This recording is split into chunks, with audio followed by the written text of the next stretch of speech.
RISC-V processors, and I will just let her talk because that is more interesting than whatever I can say about her. So please, Pilar.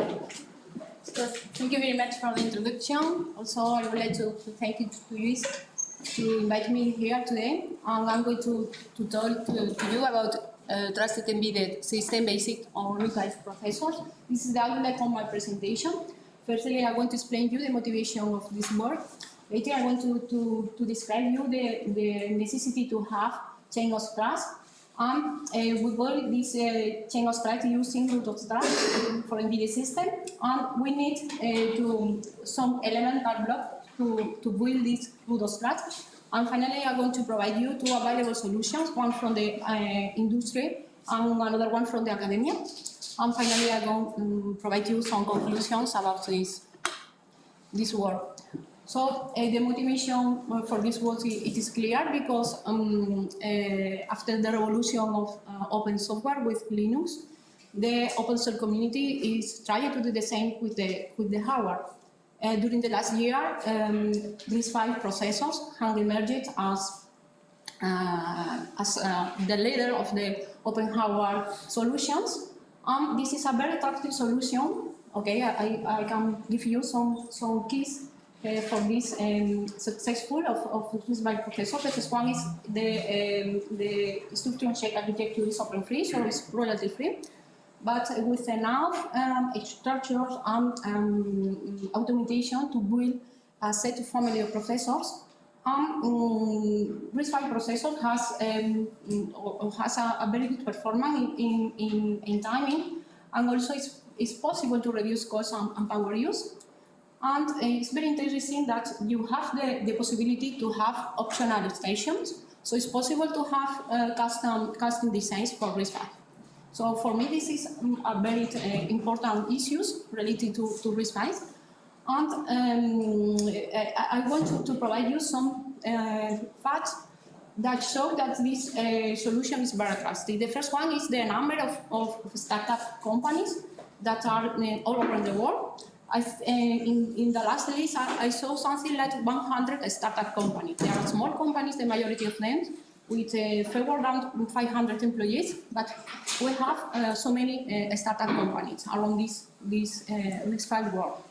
And there are also a large number of companies that belong to the RISC Foundation Association. So, and some of them are very big technological companies, such as Google or Thales, Campus. So I think that RISC-V processor is a very good solution for hardware manufacturing, but it is a very competitive world. So you know that you have here a very well-known processor like Intel and ARM. So we have to fight against them. And I think that in the Internet of Things paradigms, we have enough space for RISC-V solutions.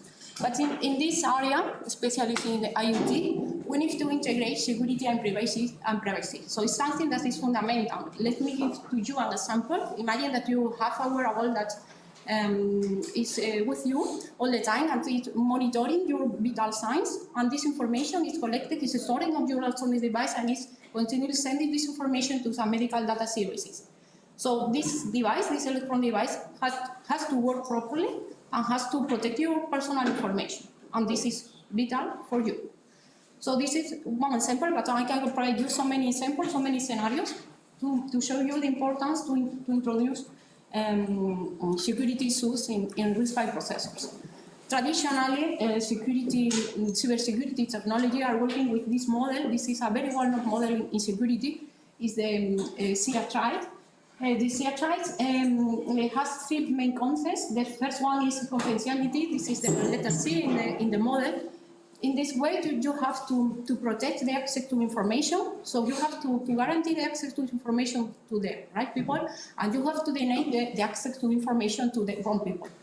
Traditionally, we use here data encryption algorithms, and the standardization and the recommendations that cybersecurity technology provides us is the use of 2 authentication mechanisms. The second one is integrity. you have to ensure that data is trustworthy and accurate, and this has to maintain all over the time. So the data cannot be corrupted, and availability. Firstly, your solution has to be reliable, and you have to provide access to data as many times as the correct people ask you for this data. And you have to provide hardware and software mechanisms to guarantee this during all the time. So you have, in many occasions, we have problems in this case with upgrade of the system. And finally, with only not also to work with this model of security, you have also to integrate privacy resolution to protect your personal data information. So we have to integrate high-level protocols that are privacy respectful.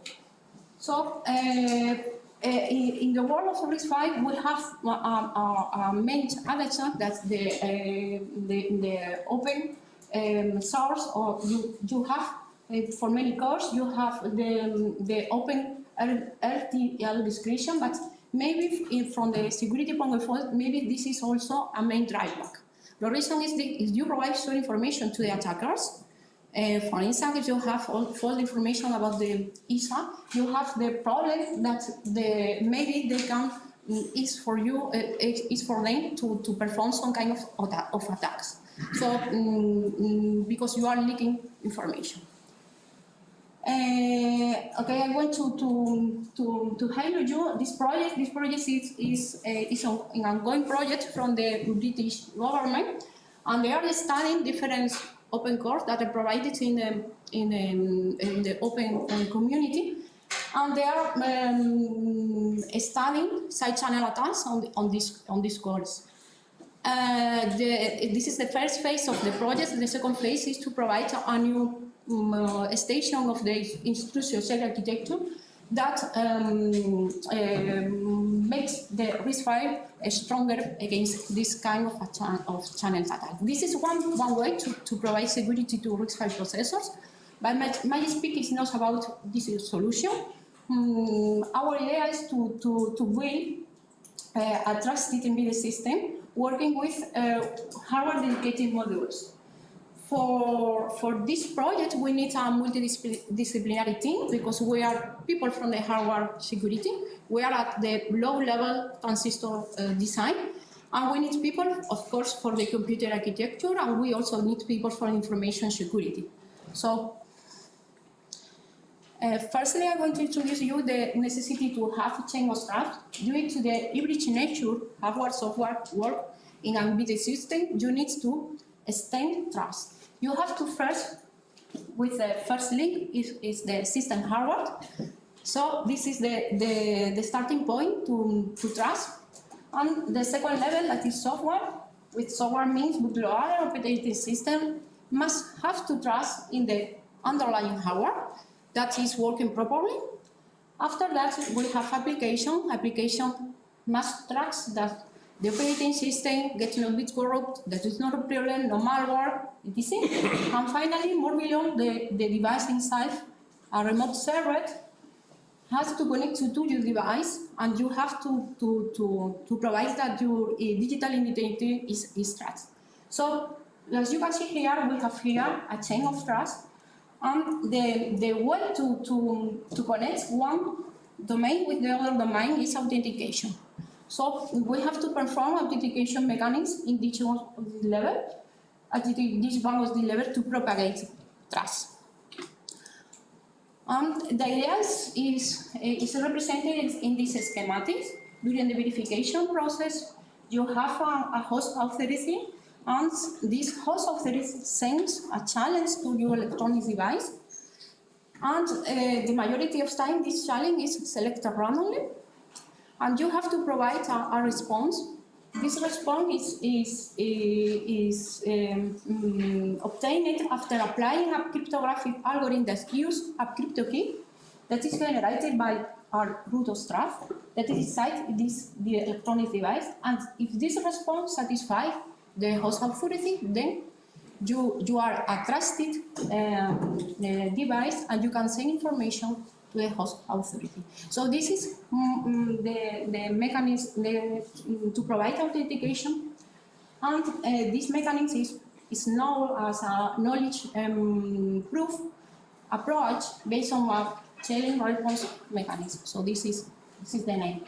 So the key point of all these schematics is the root of trust that has that contains the cryptographic keys, and this root of trust is a source that can always be trusted in your cryptographic system. Yeah, and it's inside with your cryptographic system, and there are different alternatives to implement it. You can implement it, or traditionally you can implement it in software. With software, I mean that you have a memory, and inside the memory you have the crypto keys. In this case, in the traditional case, you have a non-volatile memory, so you have to trust that the hardware manufacturer of memories has put the cryptographic keys on this, and you have to trust it. But you have an additional problem. You have the problem that this scheme is vulnerable to impersonalization device attack. Why? Because you can remove this device and you can have there this memory to another cryptographic system, another fake system, and then you can to perform this authentication mechanism. Okay? So to avoid this, the alternative is to build hardware root of trust. In this case, you need some key elements, 3 elements, and I'm going to explain you this other alternative. In this second alternative, you don't have a memory.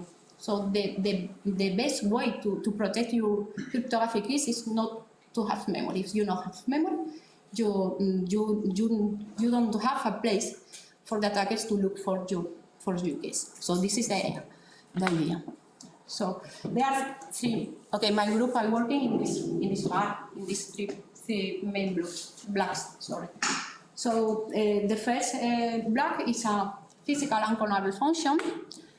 This function, this is a function that is working on a mechanism of challenge response pair. So this means that you send to this physical unclonable function a challenge, and they give you a response. And the response is unclonable, unique, reproducibly, and unpredictable. So this is the main characteristics of a path. There are different ways to implement a path. And in our area, we are working with silicon path. We are exploiting that during the fabrication of an integrated circuit, during a CMOS fabrication, there are tiny variations, and these variations are unpredictable. So we exploit this idea to implement a circuit. I have personal experience in static run path and also in reconciliation path, but there are other ways to implement path. Basically, we have we design the same circuits with the same functionality. We send to the foundry, and we have several chips. If we apply to all of these chips the same challenge, we have different response. These responses are unpredictable. I'm the designer. I have made the design, and I don't know what is the response. So this is the clue. There are some assumptions related to the path response. The first one is that if you have a response, it's impossible to derive more information from another response of the path. It's impossible. It is assumed that it's not possible to have a mathematical model of this response. And finally, if you try to attack a tempering attack to the chip, you will destroy it. Okay, so in this case, you are protecting your chip against inversing attacks. So from a designer on silicon chip, you have to prove that your proof is reliable. With this characteristic, I mean that the proof has to have the same response, not only in nominal conditions. You have also to study variation in temperature and also in supply voltage. And finally, now we are studying the change in the path response along the time, over the time. Why? Because the circuit, we have to include some circuitry anti-aging, okay? Some anti-aging techniques. This is the main reason because we are using a path in the roots of trust, in the hardware roots of trust. The reason is because we have obtained cryptographic keys without a memory. So for that, we need to implement 2 phases. A first phase is the enrollment. In the enrollment, you have a challenge in your silicon on chip graph, you obtain a response. The response contains noise, so you need to apply an error correction code, and you have an activation code that can be public. This information is no problem that you send to everyone.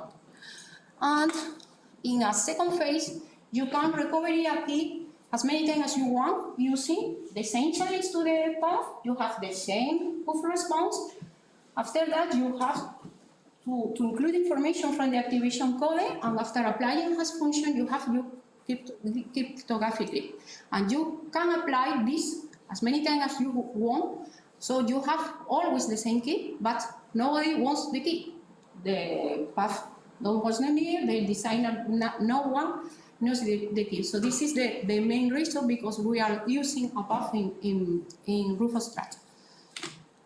And we have also a second block that is very important, is we need here a source of entropy. We need a generation of random generators. Why? Because we need these random numbers in many cryptography primitives.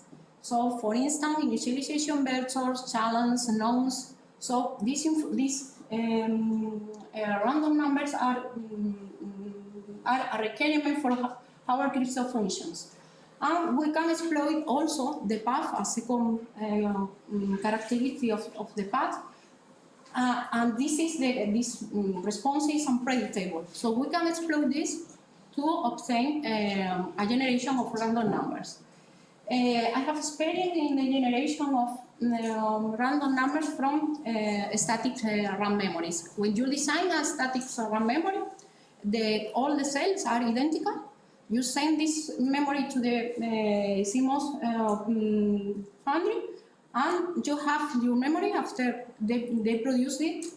And theoretically, all the cells are the same, but after, if you power up the memory and you see what is the value of the cell before writing anything, is that the startup value of this cell has a tendency to go to 0 to 1, and nobody knows why. Okay, because the structure of the cell, of each one of the cells, are identical. So you can exploit that you have a random and unpredictable pattern, and you have to derive two random generators, more or less. Okay, you have a different degree of randomness depending on the technology, and you can use this to generate random number generators. And finally, the last block is cryptographic functions. Okay, these functions are provided from people from the cryptography, and these people work with open competition. This one is one of the latest, is over. It finished 1 year ago. It was dedicated for symmetric cryptography. In this case, they are looking for alternatives to the famous AES cipher, and they are looking for authentication ciphers. I mean, the same algorithm can provide can cipher and also can be authenticate your device. You can find in this competition so far also hardwareization, and this competition is over.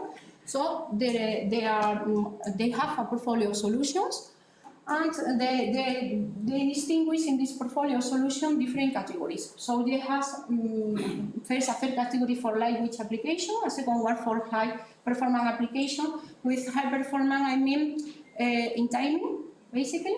And finally, they have a solution for a high level of security. And a second very interesting competition for new cryptographic algorithms is the post-quantum competition that is open currently, and it is an open competition for the NICs. NICs are looking for new post-quantum algorithms for standardization. And the problem is that the majority of public key algorithms that are currently in use will be serious fit in when quantum computers are here. The reason is because these kind of algorithms are based on the discrete logarithm problem, and this problem will be solved in time polynomial when the quantum computers will be here. So We are looking for solutions because the majority of public cryptography will be compromised in I don't know why, but in the future. So not only this is, so NICs are looking for these solutions, and the European Commission has supported several projects also for post-quantum cryptography. I can put here some of them. Some of them are at the software level and the crypto level, sorry, and they are sending some of these candidates. The competition are ongoing. It's an ongoing competition. Currently, this is in the second round. We have now 26 candidates. All of the community are evaluating these candidates. So in our case, we are evaluating these post-quantum crypto algorithms on embedded system. Okay, we are looking the performance when we integrate this cryptography algorithm. In our case, on FPGA, we're trying to accelerate them on FPGA. And okay, I'm going to give you two solutions. The first one is provided by Rambus company. They provide, the name is a crypto manager root of Strife. As you can see here, it's an IP module for security. Inside this IP module, they have a custom RISC-V processor. They have a secure memory. Inside this memory, they have the cryptographic keys, and they have also some cryptographic functions, but traditional, crypto functions. So the idea of them is to include this IP module inside you change it. So you have here the no secure part, it's a general processing, and you have to authenticate this IP module with this general processing. This is the idea. The problem is that this solution is very close, so there is a lack of flexibility to include, for instance, new cryptographic functions. And it's not a privacy respectful solution. I mean, the device has the cryptographic keys, and if someone can store these cryptographic keys, they can access to your personal and private information, because it's not possible to include here trusted application based on privacy respectful solution. Another solution came from the academia. This one is they are working with this RISC-V chip architecture, and they are using a path for the root of Strife, and they can use this path response to reconstruct a key, and with the key they are sign these different parts of the booting process. So they achieve a secure boot process and also a remote attestation. And this second work is an extension of the previous one. They are able to build, it is an open framework to build custom TTE, and it has very interesting work. But okay, it is very resilient work. It has been done some months ago. And okay, we can include here further improvement, for instance, the integration of new hardware crypto functions, and this solution is not especially conceived for small devices. So, in my opinion, we can provide trusted embedded system based on RISC-V protection, working with RISC-V core, and plugging them different hardware modules to build hardware root of Strife. This solution is modular, flexible, and is extensible. It can be an extensible solution. You can incorporate silicon graph to have a source of on-chain, and also to generate the cryptographic keys and to provide the device authentication. You can use this silicon proof to have authenticity of the software. You can build with him a secure bootloader using the push response, and you can to build a custom TTE running on top of the RISC-V, and that also use the push response. And over this layer, you can to build trusted application, use also the push response. So our idea is to develop privacy-enabled tools and also remote attestation. Okay, we are waiting for European project proposal. We are working with several teams, especially in each one of the area. We are trying to get some money from the European Commission to build this idea. So thank you very much for your attention. You have here a list of different references, and if you have any question, it's a pleasure to ask you if I can. So thank you for that.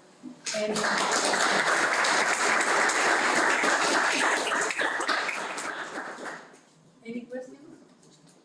So the silicon physical implantable functions that you are designing, Yes. you need a specific cells to implement them, or can you build them based on standard? We have different studies. We have experience with IP modules for different foundries. For instance, our semiconductor. So this is an IP module that the foundry provides you. We have also experience with custom SRAM. In this case, we have fabricating a custom SRAM with the technology UMC 65 nanometers. The other one is Taiwan Semiconductor 99 nanometers. So this is the SRAM with nanometrics technologies. But also we have experience with different commercial modules. For instance, Bluetooth module for front-end instrument. In SSD module, you have a memory, and it's possible to look for the startup values of this memory, and you can infer a path from this memory. And we have also different microcontrollers from different Chinese company. I don't remember the name, but I can provide you information if you want. And you can, so you don't need a special SRAM. For instance, in the FPGA, we have a problem because during the initialization of the FPGA,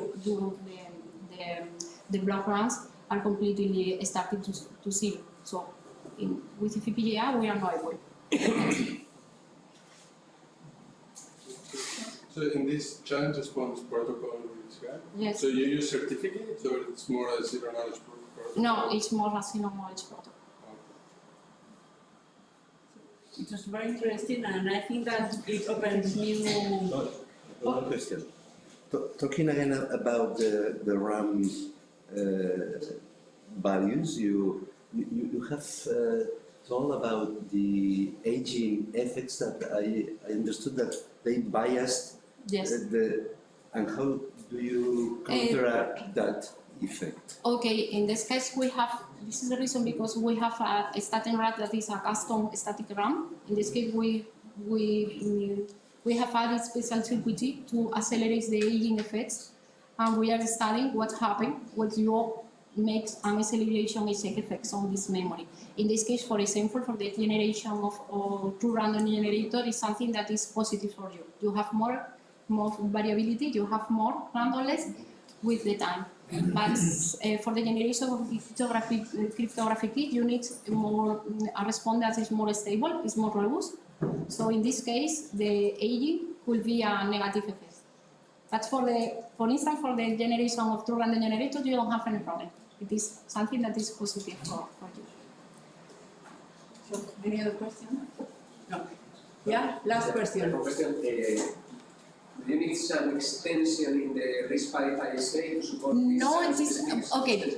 Yes. How related, specifically related to RISC-V? Yes, we need a special station, a station that considers that you need to have PMP registers, but it's something that is a standard, it's optional, but it's standard. But just on the hardware module, you can connect with the standard buses, and you don't have any problem. Okay, thank you, Nifida. It was Okay. really interesting.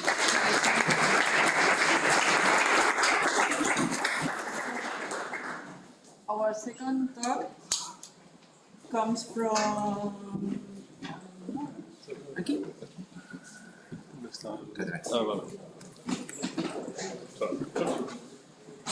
So the second talk is efficiently accelerating IA word logs with RISC-V, and it will be given by Guillaume Soler, which worked at Esperanto after not very long because he's young, but very good Intel and Broadcom. Yeah. And so he's going to talk us about what they are doing at Esperanto. Aquesta d'aquí, espera, aquí està.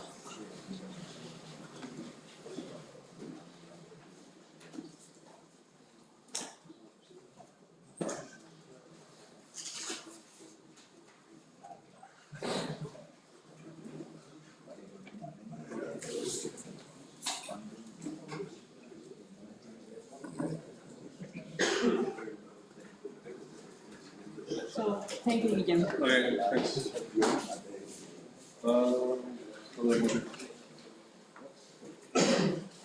You have to remain kind of here because Which is the- there's the camera.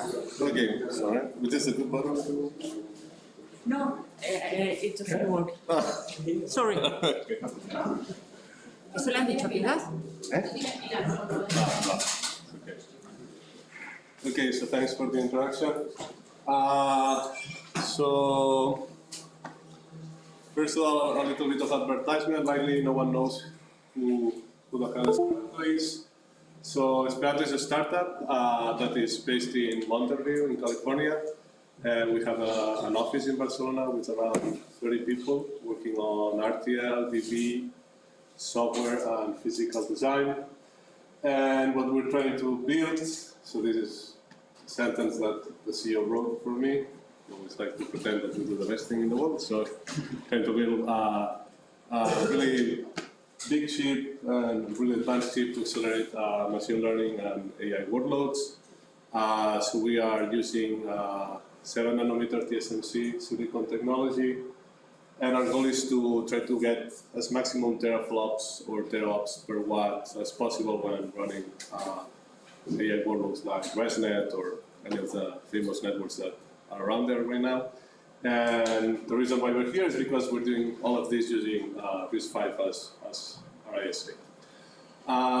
Fortunately, Esperato is still a startup in stealth mode, which means I cannot give you almost any technical details, but this is all that we can share right now. So we have more than 1,000 cores in our SoC. All of them are RISC-V 64-bit.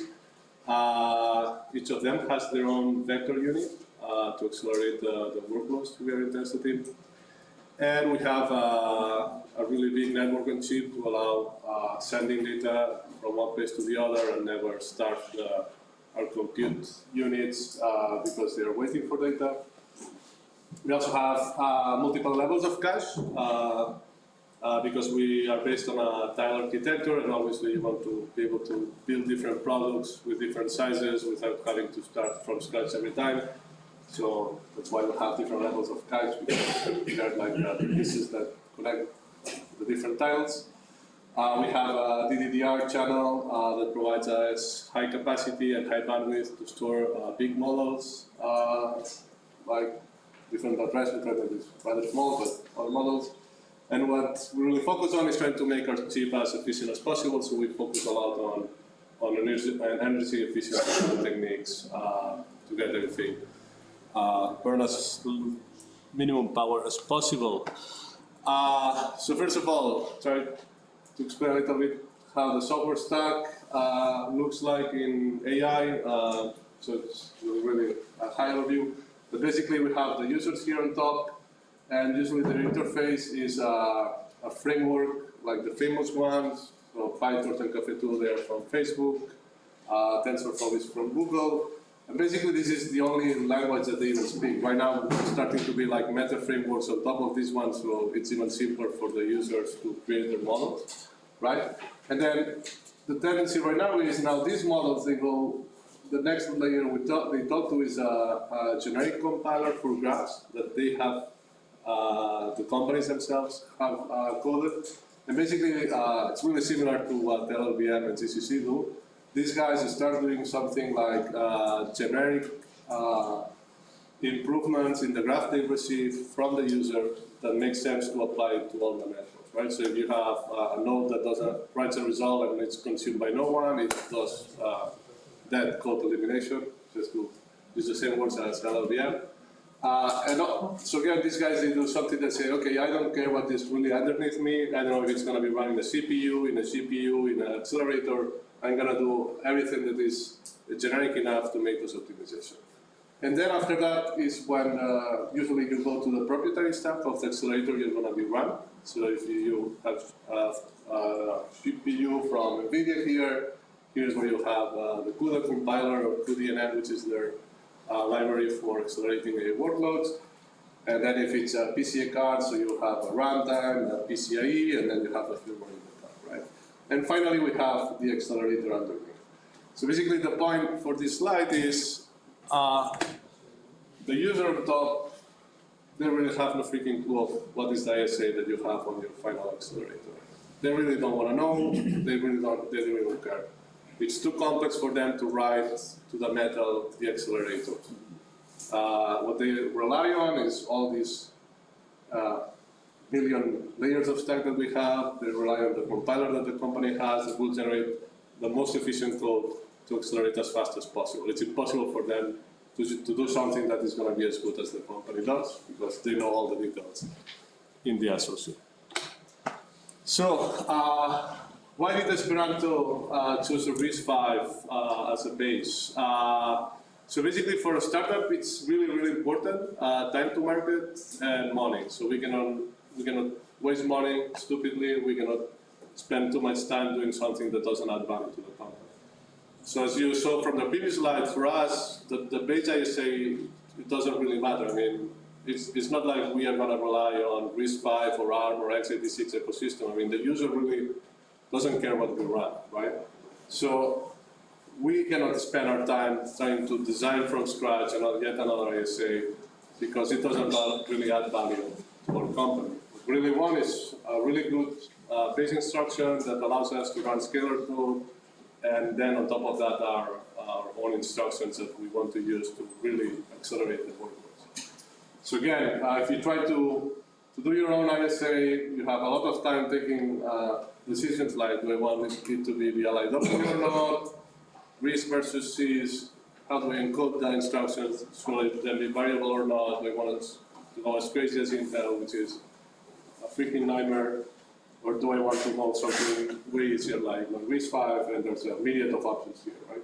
And likely, the result is likely going to be, okay, if you just have 10 guys for 3 months taking a look at this, likely it's going to be worse than what RISC-V is, because there's a lot of studies and time spent on defining the ISA. So that's why we say, okay, we need to take something that is already out there. We cannot take ARM. ARM, if you want to build your own architecture or your own core, you have to pay like $25 million, I don't know how much, so you don't have that money. So basically that's why we chose RISC-V, because it's free, it's robust, and it provides a really nice baseline ISA for the company. Also, another really, really important thing, if you took RISC-V, from day zero you have a working compiler. Again, when you're designing a core and you're designing a chip, the sooner you know how all your hot code is going to be, the better you can design the chip. Because again, if you start from scratch, you design something, okay, now we have it ready, let's start working with the compiler. You'll spend several months, more people to do it, likely it's going to have a lot of bugs. You'll spend time, and when finally it's working, you say, okay, this is how my loops in the inner part of my code is going to look like. But again, you have lost a lot of time doing that. So that's why going for RISC-V was a really compelling option, because we had CC and LLVM working the time we chose it, so we could pick the better of two. By the way, at the time we do the analysis, GCC was better. I don't know if that changed, but we stick with GCC so far. And also the good thing is that all the effort that the community is putting in improvement the compilers and bug fixing comes for free to the company, compared to if you just go for your own ISA. And that's really critical for us, is our secret sauce release and our extensions to accelerate AI workloads. So we wanted something that allowed us to say, hey, we have this ISA, now we want to add what we want it to be really easy for us. And not only easy, we wanted some other properties. So the first one, as I said, can be easily extended. At Intel, extending instructions when I worked at Intel was a freaking nightmare, because you have to add prefix, suffixes in the instructions, and the front end of the course got amazingly complex, because you had to align bytes here and there, predict where the, as it was variable, where the instruction, the previous instruction was finished before you could prefetch the next one. It was too difficult. So RISC-V has an easy way of extending instruction. It still has a lot of available encoding space to add what you want. So this was really good. Also for us, not having to negotiate with everyone to go ahead and choose what we want to do is also really good. Sometimes going to a working group and get to a middle ground where everybody agrees on, okay, this is the right solution that more or less makes happy everyone. It can take a lot of time. So again, for time to market, we wanted an ISA that didn't require to go to everyone and get to a solution. So the more common ground, the better. But if not, we just do our own solution and go ahead. And also, don't enforce to disclose what we are adding, right? So it's still not clear for us if we will eventually disclose our extensions or not. But not being enforced to disclose them was also critical for us because this is how we secure the value of the company. So again, RISC-V met all the requirements for this, so it was really good for us. So I'll try. Yes, I should finish it by 10, right? So for the coffee break. No. Okay, so You have time. I have time. Okay. So then another important thing is when the ISA you're running on, RISC-V in this case is not what really add value to the company, but it's an enabling vehicle to what you really want to do. What you want is to spend as few power, design, and area in your SoC on RISC-V. You want to put all your time, all your money, all your power in what really is accelerating, right? So again, having RISC-V that is a really lean ISA really helped here because it didn't add overhead in the majority of the design phases we did. So for example, as the ISA, the base ISA is really small, all the decoders are really small. The area and power is really negligible compared to the vector units we have in our design. Another important thing for the ones that have worked at Intel, sometimes having a strong memory ordering requirements like Intel is a mess. So everything gets more complicated. You have to give a lot of tables tracking loads to stores, and then even if a store has already retired, you need to have a pipeline to make sure that it's globally observable at the same order as it was originally retired. It gets really complicated.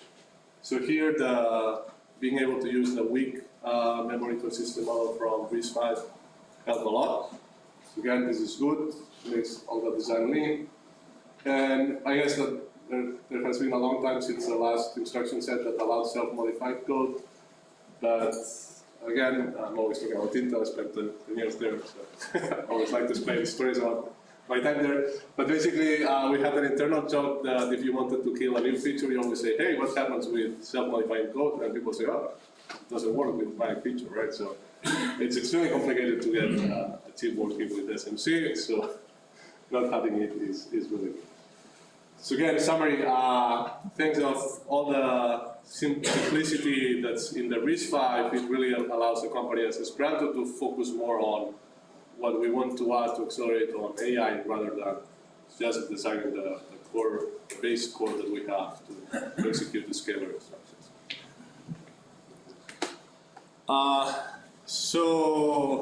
Okay, so this is a summary of how RISC-V looks like at Esperanto. So I don't know if people here follows a lot the hardware, the new hardware that is coming for AI workloads, but basically the majority of companies that are disclosing what they have, like Intel, Havana Labs, that has been bought by Intel recently, Graphcore, Grok, there are millions of companies out there. The majority of them, the AI solution is really fixed function. They use something like systolic arrays, which basically is really efficient, really good at doing matrix multiplies and convolutions, but when you go outside this realm, basically they suck, because they can only do that really efficiently. If you want to do a divide, then instead of getting, I don't know, 100 teraflops, they get maybe 1 teraflop, right? So usually Amdahl's can really bind you easily with such approach.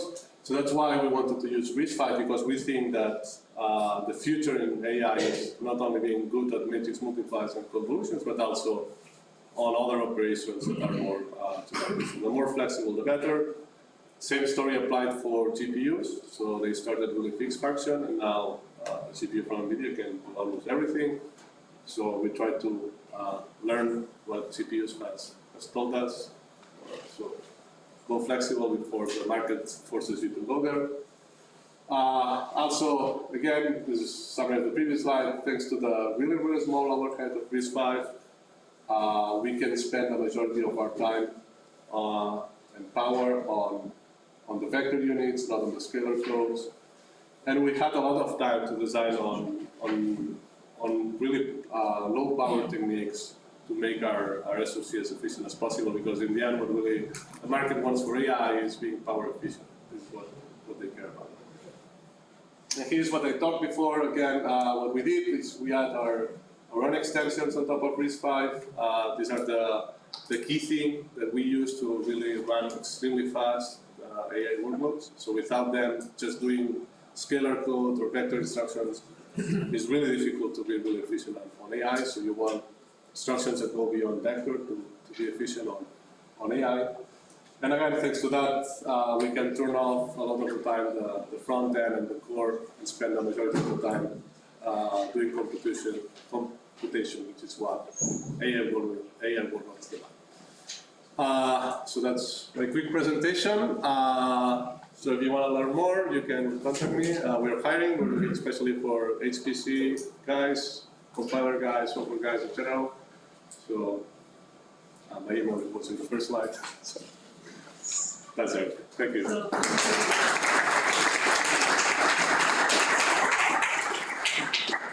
guess we can ask questions.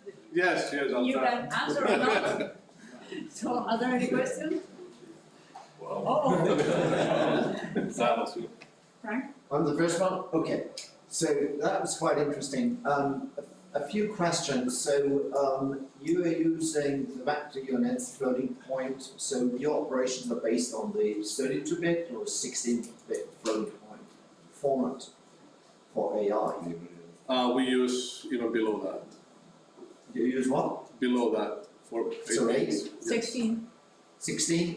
16, 32, You 8. use 16 float. And are you familiar with the POSIT standard of John Gustafson? So an alternative to IEEE floating point. I know the B float. Yeah. Yeah, you know, which for AI which would allow to go into kind of an 8-bit float format for AI. And then the second question is, how would you position Esperanto versus the big competitors? So where you know, today, especially, you know, my background is supercomputing. Of course, all people are talking about NVIDIA and GPUs for AI loads. How would you address those competitors? So I would say, so NVIDIA is the most generic solution out there right now, but it's also the less power efficient. So it's a trade-off, right? So they're really on the, hey, I'm generic, but not as power efficient. So what we're trying to be is as close as them on being general purpose, but with our low power techniques, be as efficient as the other guy on the market. Okay, thank you. Hi, we're going to be talking about the cache hierarchy. There are several levels of cache. Any of them is local to the core? I cannot answer. No. But likely yes. So it was Victor, and then You can tell something about the balance of power in the network or in the caches around 1,000 core? No. You can tell So something. I hope that we will disclose the architecture this year sometime. Sorry for that. I don't know if you will answer also. Are you targeting training at inference or just? No, it's basically inference. I mean, we can do training, but currently we're focusing on it. And the second question is, are you addressing internally also sparsity? Not in the way, so we can do sparse accesses, but not in the way that some companies do it. So, I mean, you can do general you can store a matrix in a sparse fashion, and then with regular instructions you can do it. But we don't have hardware accelerated sparse. Okay. So you are hiring, you are. So you can get the answer to the caption. You're also looking for internships from PhD students and things like that. We can take a look at this, yes. You are collaborating somehow with the IPIC network? No. Last summer we took 5 interns from the CFIs, the dual degree from the UPC. But I mean, we're open to start new stuff. Yeah, so we want to smart people. Okay, thank you. Thanks a lot. Don't worry, I will talk anyway. Just one thing, thanks for coming. I like a lot your last sentence. We want to learn more. You want to hire people, that's nice for this audience. And the common talk, that's important also. My question was similar to the yesterday, but my colleague already said, and I see you are open to cooperate, to not only to hire people, but also to have internships and so on. Thank you for that. There is no question, but I have to explain something to them. Okay? Thank you.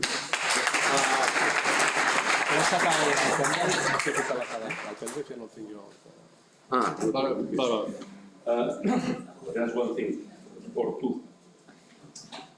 Today it will be a complex day from now till the afternoon. Okay, now the coffee is there. Sorry, because I was not here in the previous session, because I was attending the other network. There are also a lot of people, and then we will have to organize correctly. After the coffee break, there are 2 sessions that will all together, both networks together, in the Sala de Graus. But we will habilitate here the transmission by streaming from Sala de Graus to here. And my request for all of you is that in Sala de Graus, please go, we will say, older. Not older, no. Older is the second priority criteria. The first priority criteria is both networks, the members of both networks should try to go there. The second criteria is older have priority to go there. Younger students and so on remain here. This will be just around 1 hour. After this session, Red 5 will remain in this room, and Kappa will come to this room. Then we exchange in this coffee break. We exchange the rooms. Okay, but part of you probably will remain here when the talk from Carlos is that? Carlos García. Sorry.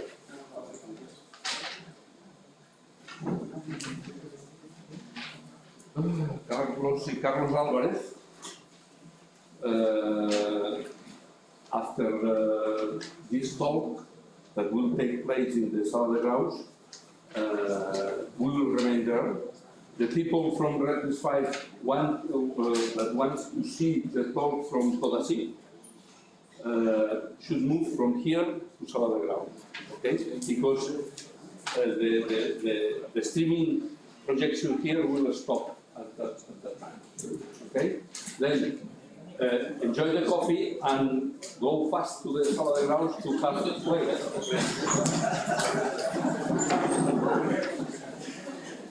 Yo creo que mi pendrive.